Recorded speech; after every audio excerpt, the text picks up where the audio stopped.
So yesterday we learned about let me just connect it. But, Um, what did we learn yesterday?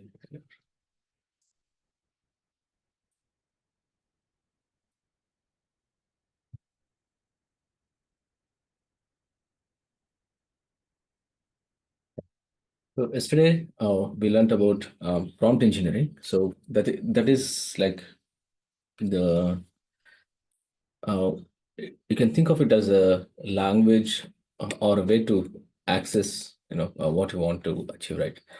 So focus on that, and anytime you use your tools, your prompting would get better. Okay, so there are like several patterns. If you read online, I'll send you some documents.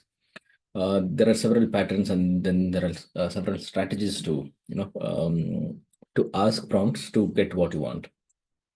So, but in general, if you want to think about it, think of it as you are going to meet a professor who is very busy, um, and he does not have time to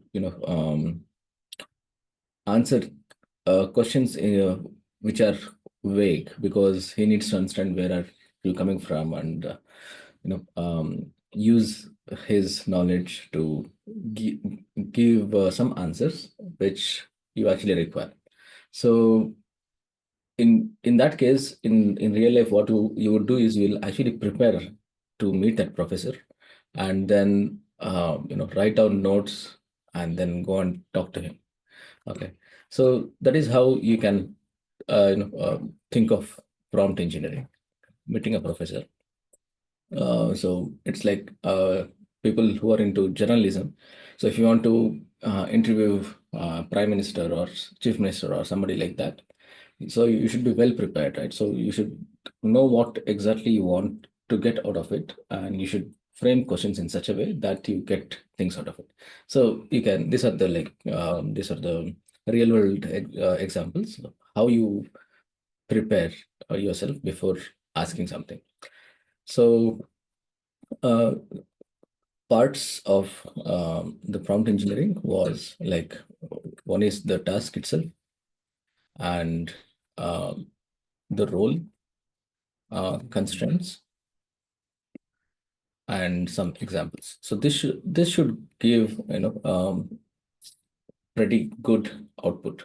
Okay, and yesterday we also saw we were able to generate this prompt. uh, from the prompt we are able to generate uh, this entire document, requirement document, and then um, you can change these prompts, outputs of these prompts from one LLM to another LLM. So yesterday we generated this from, I think, ChatGPT, and then we changed it, or we copied and pasted it to, I think, DeepSeek. And then once this was done, we put it to our Copilot, right? So you can do this for as many number of times you want. So at every point you need to iterate. It's not like you just type and get it done. Okay. So yeah, so it's like you can think of going to a professor uh, for iteration. It's like you're working on a project and you meet him, you get some output, and then again you go back to him and ask something more and things like that. So that is what we did yesterday. So that is like core of all the things that you are going to operate or generate on LLMs. So let us get back to what we're going to study. So we're going to study about APIs. So why APIs?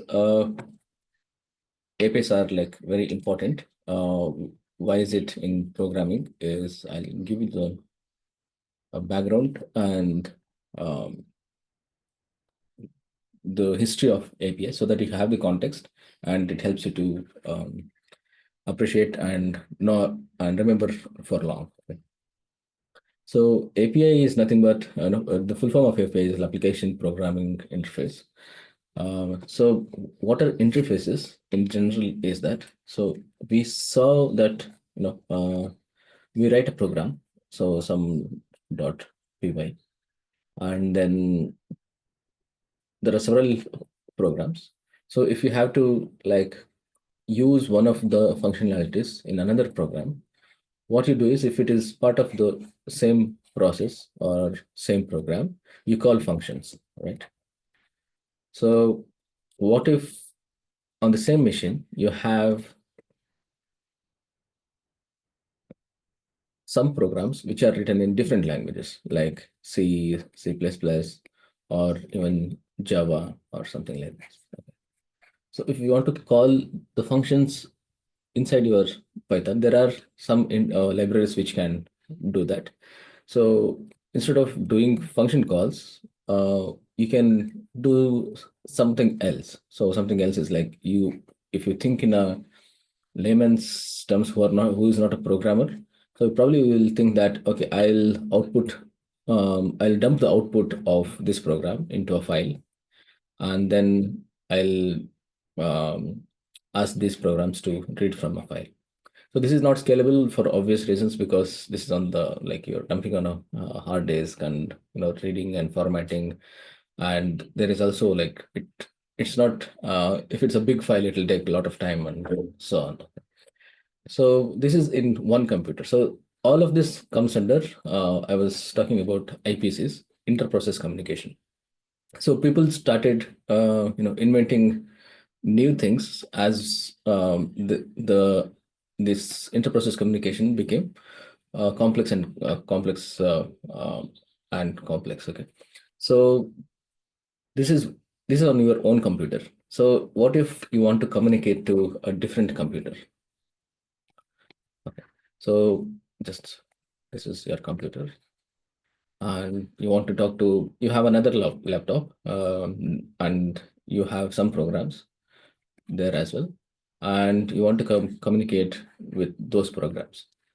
So what we can do is, we can every device or the computers that we use has something called as NIC, which is network interface card, where you can the thing with where you connect to the internet. So initially it was all RJ45 cables. Now also you can see those cables, but currently we are using Wi-Fi, right? So we connect to the internet. So at Linux level, um, it is just a port which is opened on your laptop, and you can communicate to that. So this is the beginning of the network communication. Okay. So, and the the programs which were written long time back to communicate between these two. So there are several. So when you separate the programs in the network, right? So you do not have control over what language it is, because you cannot do function calls, and this could be hosted by different operating systems. This could be hosted by different versions of operating systems, and languages, different versions of languages, and so on. So when this happens, there needs to be some sort of agreement between these computers, saying that, okay, how I'm going to send this data. So that agreement, or that rules or agreement, is called as protocols. So when you send a message to another computer, so there are like several protocols involved. So you might have heard about TCP, IP, HTTP that we saw in one of the classes. So these are protocols. So IP stands for Internet Protocol, Control Protocol, Hypertext Transfer Protocol, and so on. So what these protocols do is, it directs or uh,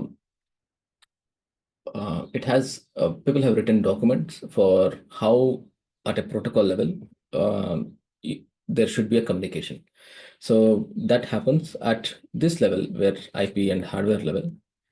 So this is called as like L1, L2, and so on. Okay. So layer one, layer two, and so on.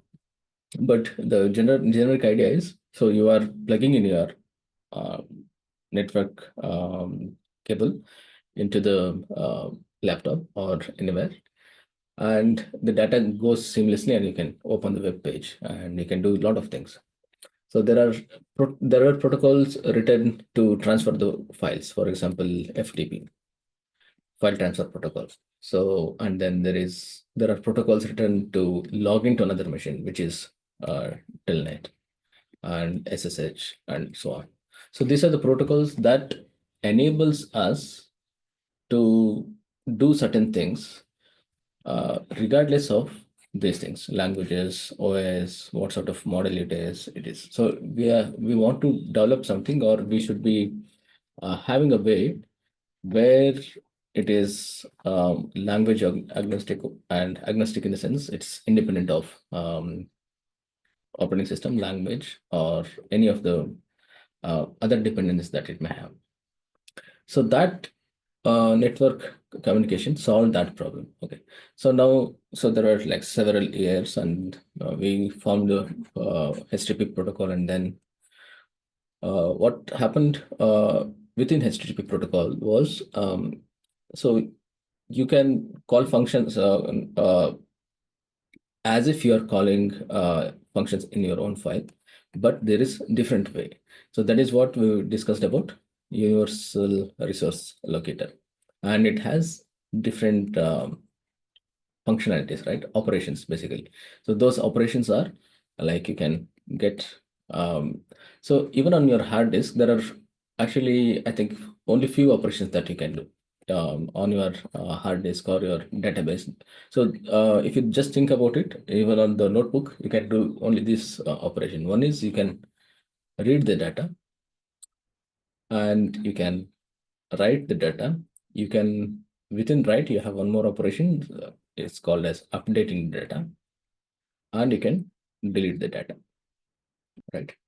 So exactly what happens on your laptop. Okay, so these are resources that you are accessing directly on your laptop. So, but when you have a different system where there is a server which is hosting a website and hosting some service, web service, uh, how do you um,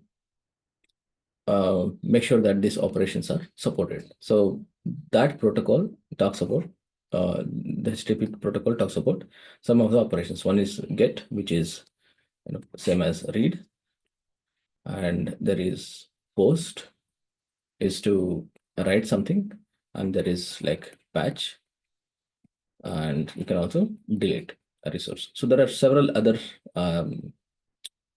operations like put and get headers and so on. But yeah, these things we don't have to, we use less, but get, post, patch, and delete are like top of the list of operations.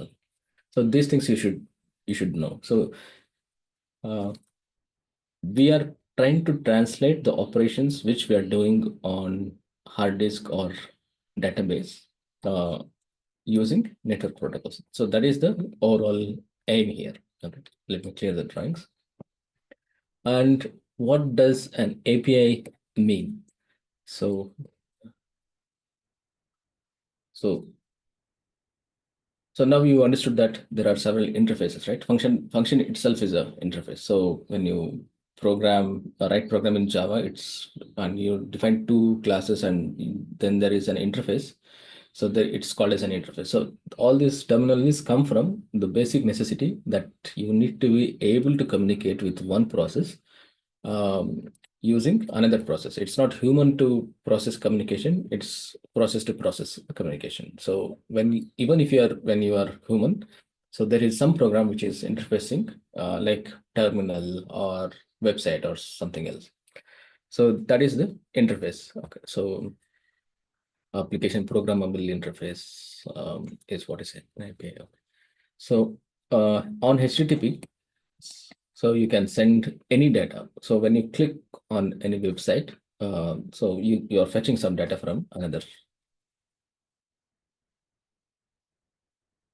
server, and there is a network here, and then there is another computer, which is your laptop or something like that. You're fetching that. Okay. And what you see is on your web page, it is mostly HTML data, which is hypertext markup language. So there could be several um, applications where you do not want visually appealing um, pages. For example, when you are so we did pip install, right, on command line, or on your Linux box or your Windows, you install softwares, right? Installing software. So that also connects to a server and downloads something, and then you can install it. Okay. So this is one of the uh, applications, or one of the examples where you don't see a page, but in the background you can access the server's data, and then you can do things. Okay. Similarly, imagine that I have a banking system, just like your usual transaction. This is a bank, and you have your mobile phone. Okay, phone which has a connectivity to internet. So when you do a transaction, like send money or um, send money, so it goes to bank, and something happens here. Bank says, okay, sent. Okay. So there are like several rules here. I'm like simplifying uh, a lot. So it's like you send something and you get a acknowledge from bank, right? And then your accounts get updated and so on in the back end. So how is this possible? Uh, Using internet, and in a way that it is structured.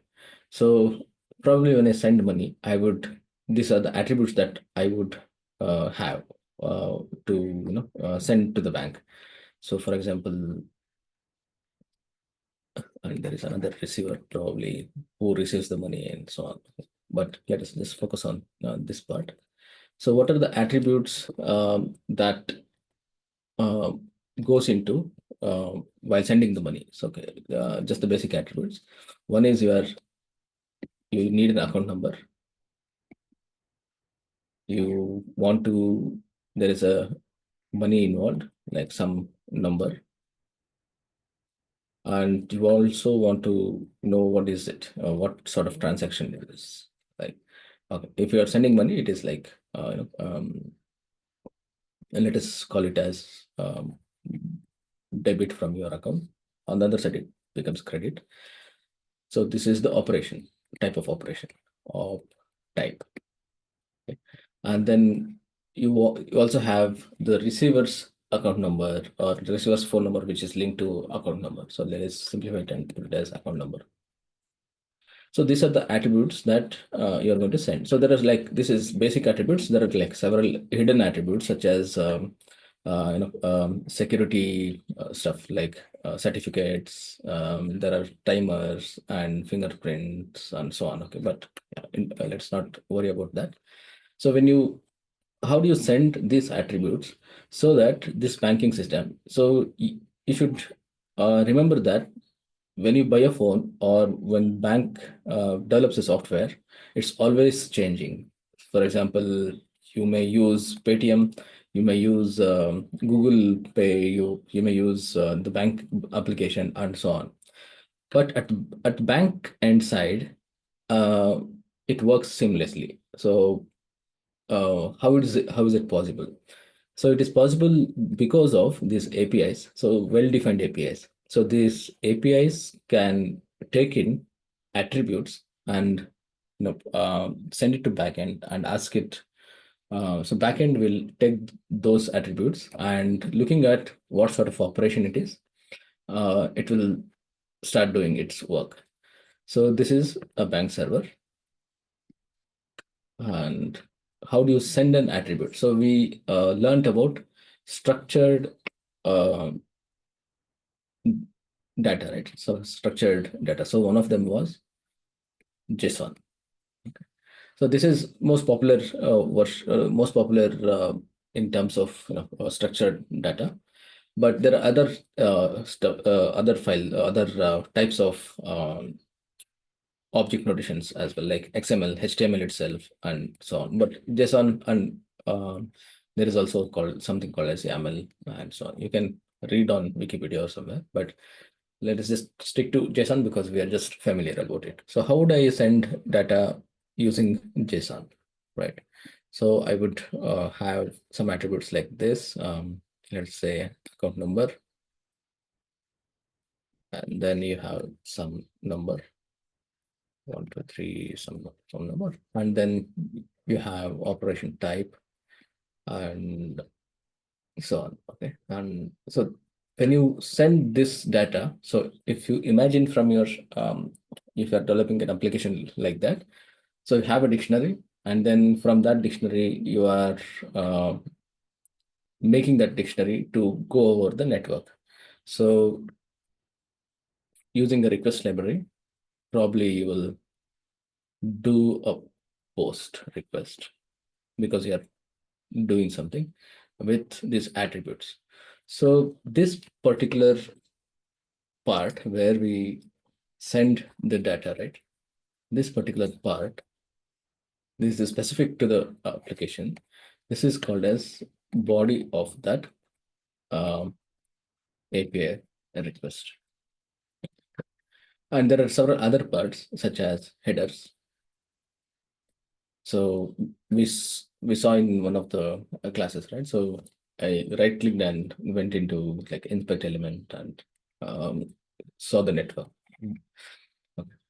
So there are other parts like headers and authentication headers and so on. Okay, like your username, password, keys, and such things. So that the endpoint understands that you are the one who is sending. Okay. So once that is done, from the bank side as well, you get some sort of acknowledgement. So if you want to imagine what sort of data that is coming from bank, probably it is whether it is done or not, like transaction status, and probably transaction number, um, and let's just take these two attributes, and it sends it back. So this sort of communication with the structured data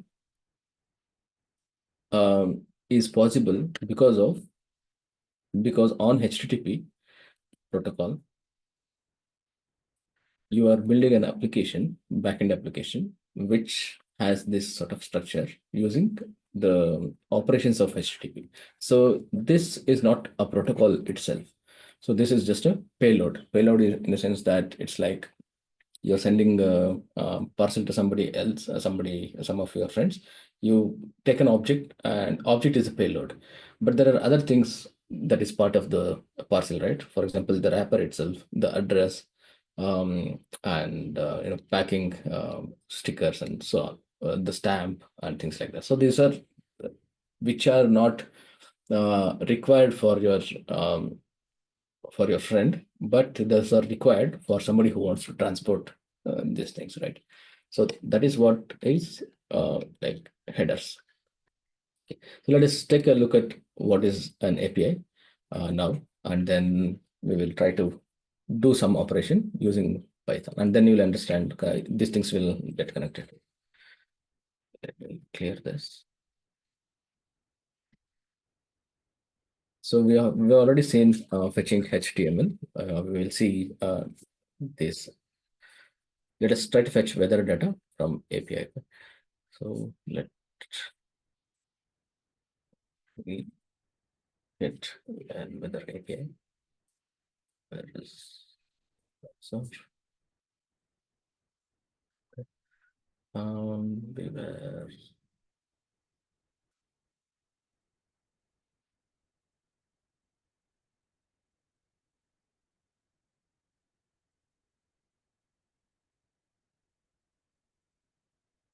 for the um,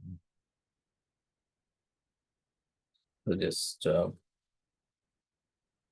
open weather API that I can use in my uh, programs.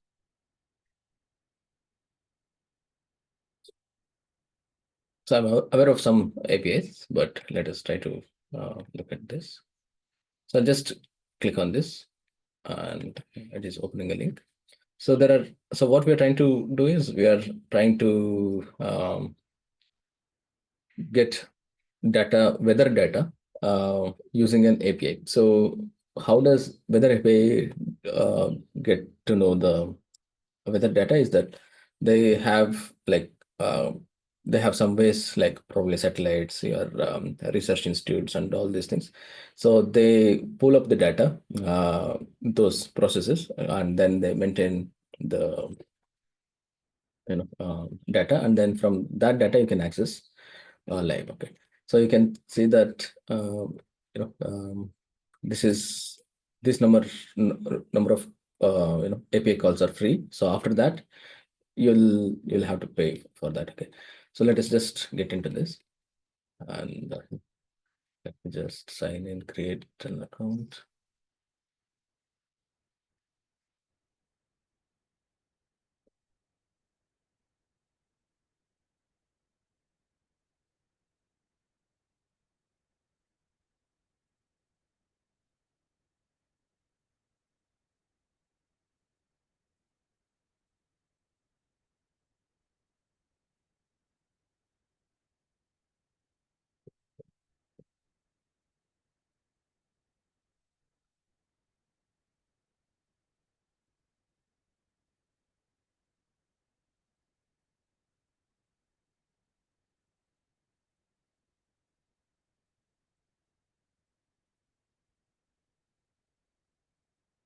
So when you come here, like we are trying to figure out like what is here, right? So let me go to this API tab, and let me just click on API doc. So any service, right? So any service provider who has API as a service, so that particular company or person who is hosting this will generally have these documents where it says how to use the document. So read through it. So this is how we do. So let us okay. To access any data in an from another computer, right? Obviously, you need so if you want to log into different computer or your own computer, it's ask for username and password, right? Similarly, these APIs have something called as keys. So these keys are generated based on your account. So I have logged in as using my email ID, and then I'm able to it gives some API. I just so demo something like that.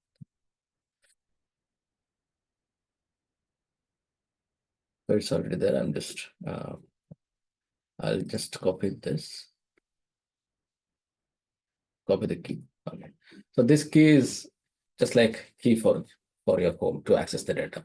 And let me go back to the documents. And this is one of the things. This is so for any given API, so you need to read the any some document like which the service provider gives. So let us just try to understand what it does. So this is an URL.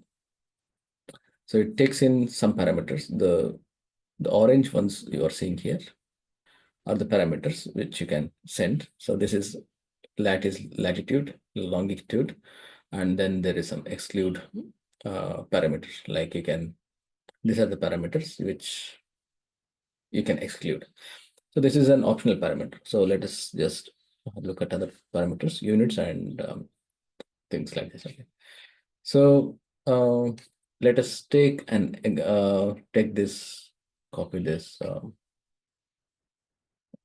example and try to understand how it works in Python. Okay, so you don't have to write the code. So I'll just ask our Copilot.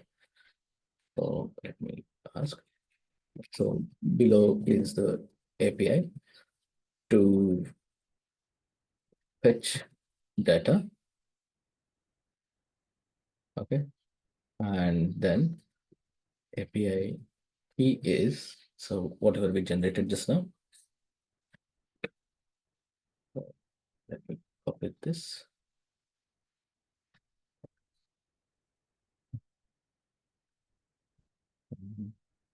Okay.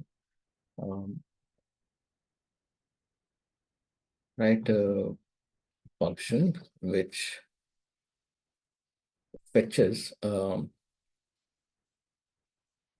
whether data using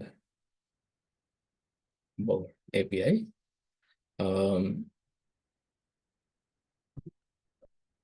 Parameters should be configurable. So this is just a simple prompt. So I'll send this. First thing is to understand how things work, and then coming to, unless you have clarity, don't write code at all, or do not try to generate the code. Okay, so let us look at this part and then see how it is working. So we have already learned. So this is a snippet, small step snippet. I'm going to create vendor.py. I'm going to copy this code. So yeah.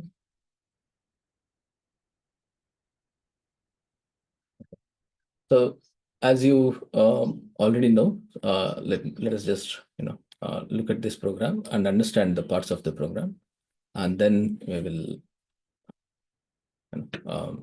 execute this. Okay. So far, what we have learned is to use this prompt. So before using this prompt, we are uh, trying to understand what REST APIs or APIs mean. So I'll talk about the REST APIs in a while. So what are APIs mean and what are the parts of the API? Okay. So in fact, you can go here and there are several tools where you can actually run these APIs. Sorry, that is in write mode. I'll come back there. And you can see that the attributes or the parameters that I was talking about, you can put it here. Similarly, on tools like Postman, there is a tool where there is a UI similar to browser where you can give the URL, you can provide the body and authentication details. And if you send a request, what are the request types? There are like get, post, patch, delete, and so on, right? So this is one thing, first thing that the API, our requests module require. So this is first thing. This is second thing. This is body.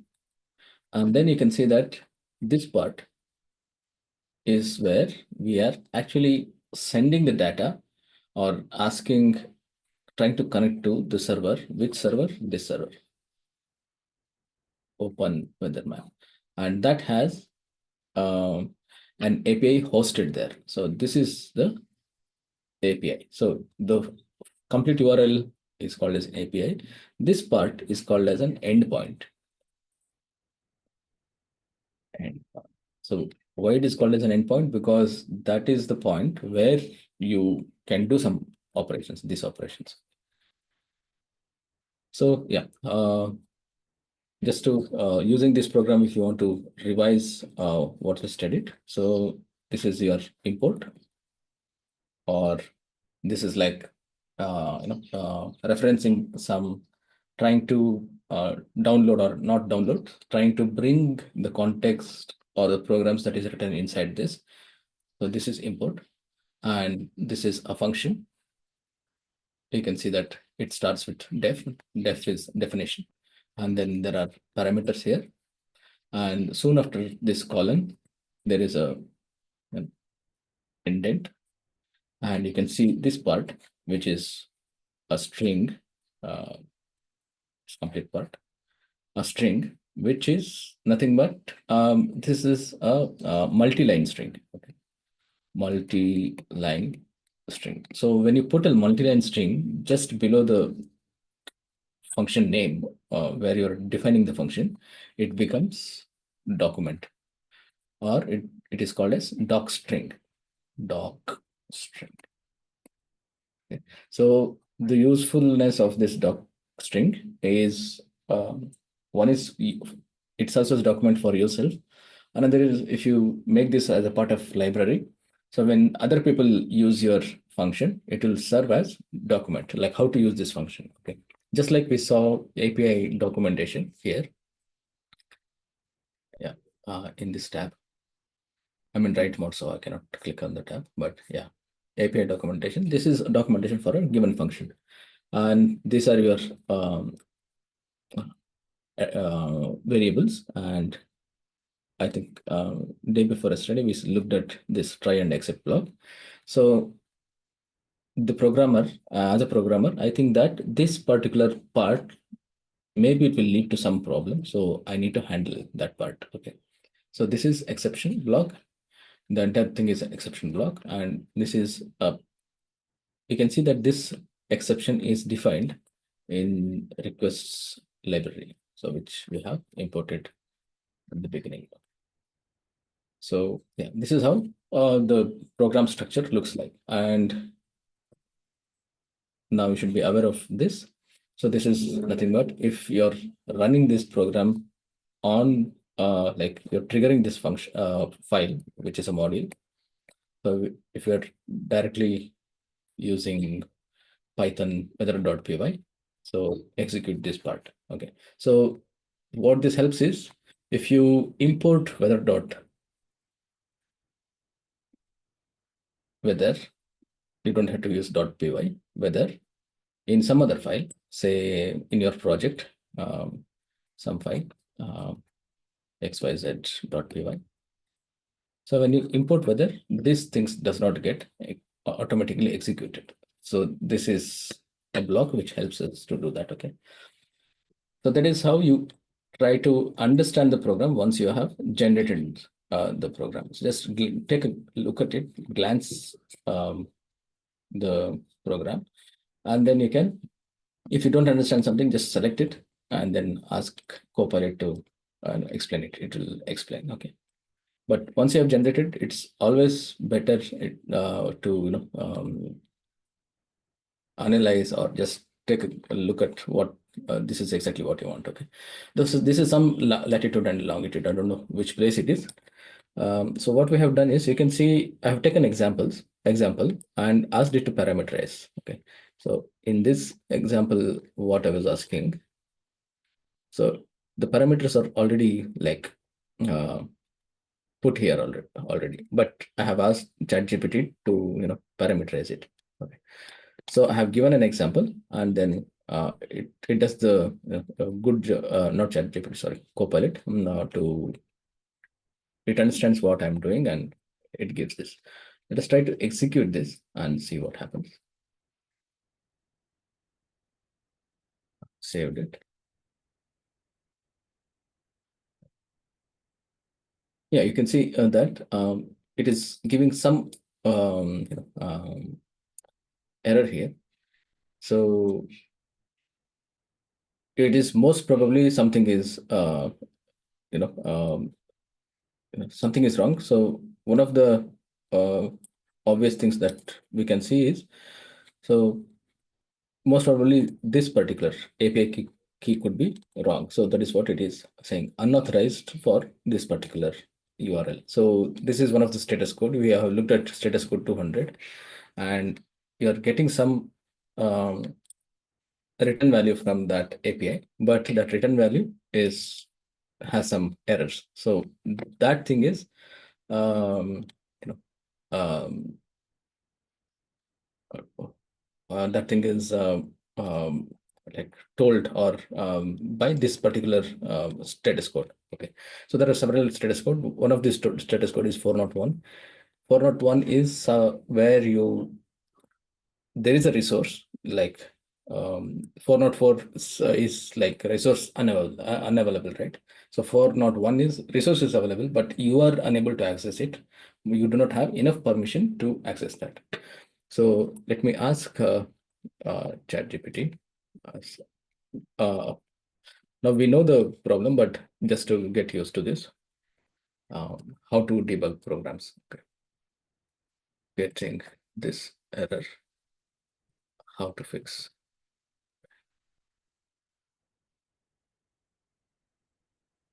So in agent mode, if you're doing this, it will automatically run the program and it will take the output and then it will automatically try to find the solution. Okay.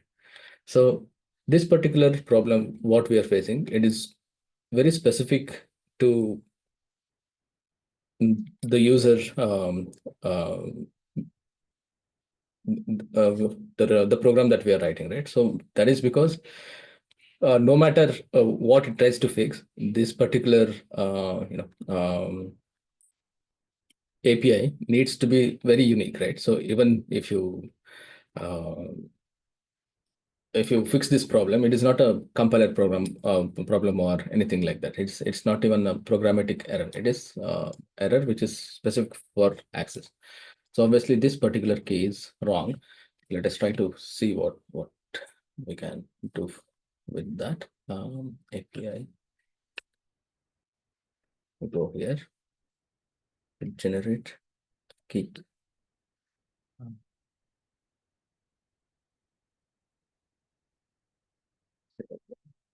So create, okay, it has generated. Let me see. Okay.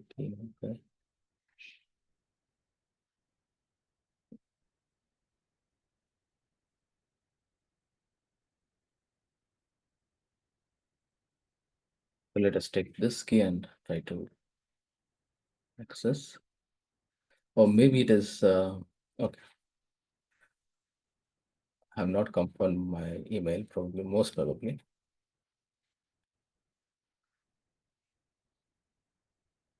Okay, it is successful. Let me trigger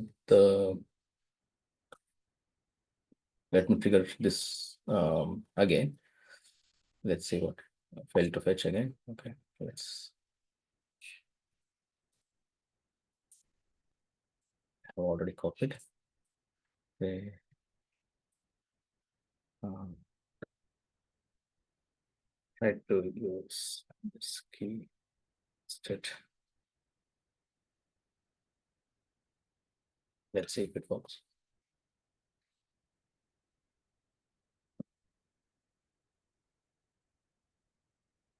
So this is where you kind of replace it, but I can replace it manually as well. Let's try to do that.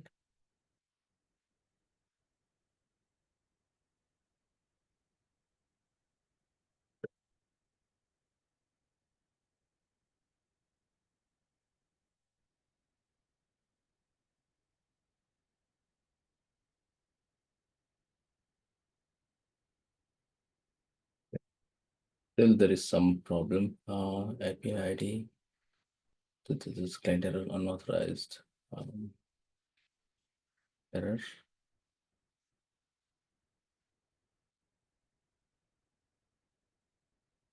This is how like you sort of debug this and let me we'll try for a few minutes and then if it's not working, we'll jump to another topic and then I'll fix it and show it in the next class. So where were we? Yeah. So app ID is here, app key.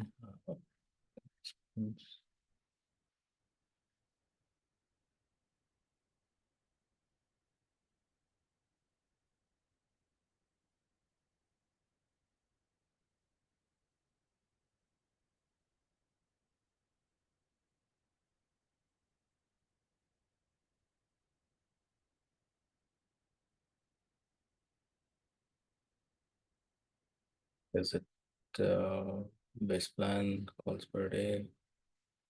Okay, let me subscribe. Yeah, probably I have not subscribed.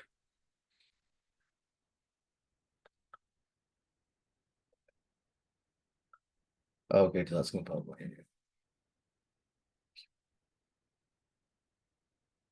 Okay, okay. The reason is I have not subscribed to it, so it is asking for the credit card details. So some uh, I think there is a limit. I think for 100 or thousand calls it is free, and then it starts charging. So I don't want to do this. So this is the problem. So I have not subscribed. So what your service provider does is for any service that you are trying to do. So yeah, that is this is the problem. We have figured out the problem, but yeah, we will use some other API tomorrow, freely available API. But yeah, the reason that we are getting this error is because I have not subscribed uh, to one of the plans that they have. So most of the service providers, so for example, we are building a project where we are developing a subscriber service, right? So news and tasks and so on. So if you want to make this as a product, you put it there out in the world, and then you have free service, and then once you have uh, when the consumer or the customer who is exhausted that particular free service, and then you start charging him. So that is how you make money out of this APIs, right? So yeah, so that is what is stopping us to fetch data.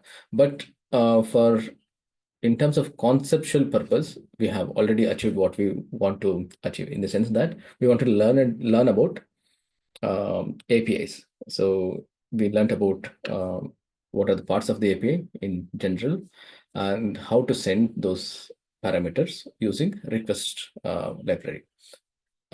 We are of course getting um, some output, but this is not exactly what we wanted to do. Probably I wanted weather data that is printed here, but you are actually getting some output. This output is coming from that server. So you're successfully able to establish the connection the to the server, and then you're able to get the response. But it is handled at this point. Okay. Yeah. So that is about APIs and how you can access this data. So in tomorrow's class, I'll try to get some API where it is free and we can access it. And what I wanted to do is get an output like in this format. This format. So let us assume that we have got a response from that API. So this is how it would typically look like, and this is a JSON response. So once you read this JSON response in Python, so this becomes a dictionary. So if you try to connect the dots where we studied about the data types, right? Mixed data types. So this is a big dictionary. So there is some more here. And then within this dictionary, there are keys and values. So this is a key and this is a value. And this is a key, this part. And this is again a value, but value itself is a dictionary. Okay. So if you imagine in terms of your mental model, it's like this is your data, for entire data, and there are different attributes, that is latitude, uh, latitude, longitude, and so on. And then there is also like current. Under this current, there is date, sunrise, and so on. And you can see that there is also one more here. So under the current, there is weather. Under this, there is one more dictionary and there are attributes. So this is ID, main, and description, and so on. So this is how, if you get the mental picture of this, for example, if you want to access this particular part, so how would you access? So you need to um, like know the structure, and then you have to access that particular element using your constructs. For example, I can use, so this is your data, and then this is how you get the current data. This is how you access the key element. This is if you give the key, it will give this part, and then within that again you can provide whether.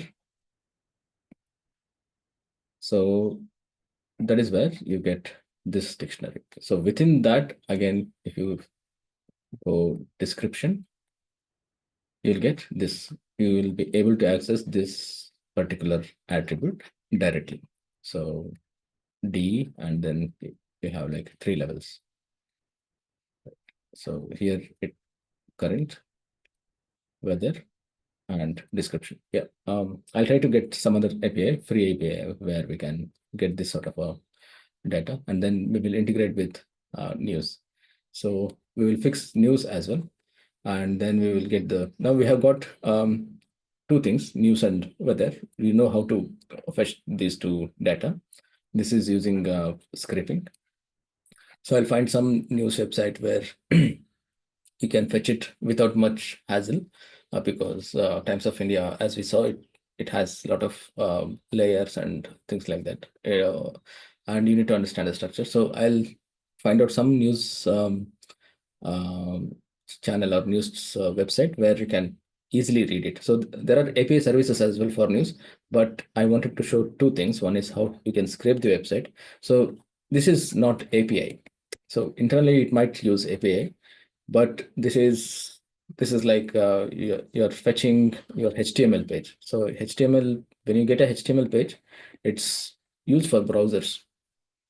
Okay, so I wanted to show you 2 things. One is how to fetch data from HTML page, which is called as scraping, and another way to get the data, which is using APIs. So if you know these 2 parts, you can almost work with any of the services, and use it in your company or your own personal projects and so on. So we'll integrate these 2, and I have prepared some prompts. I'll just show you what prompts, so that you can use that prompt. So you can, I'll give that as an assignment. So what we are trying to do is, you're asking the GPT or the LLMs to come up with requirements, and then you want to break it down to these modules, and pick one module and come up with low-level design, and then ask Copilot to write code, and then combine these things, and how to make things work. So from here on, we will start creating the project. So tomorrow I'll show how it is, but I'll send you the prompt, how to generate, and then try it out yourself. And it's easy to like do everything in one shot, but if you're not clear, you'll get lost in the process. So yeah, just be aware of it. Okay. Yeah, that's it for today's class about APIs and how things work. Okay. In fact, our program is a working program, but it has some, you're getting a response, but this is not the response that we wanted. Yeah, but this is how you connect to an API. So API, and then there is parameters, and then there is authentication key, and then yeah, you can access that URL, and then you get some response. This part we haven't hit here. So at this point, there is some problem, and it has come here. So this is what we wanted, but I'll show you tomorrow. Okay.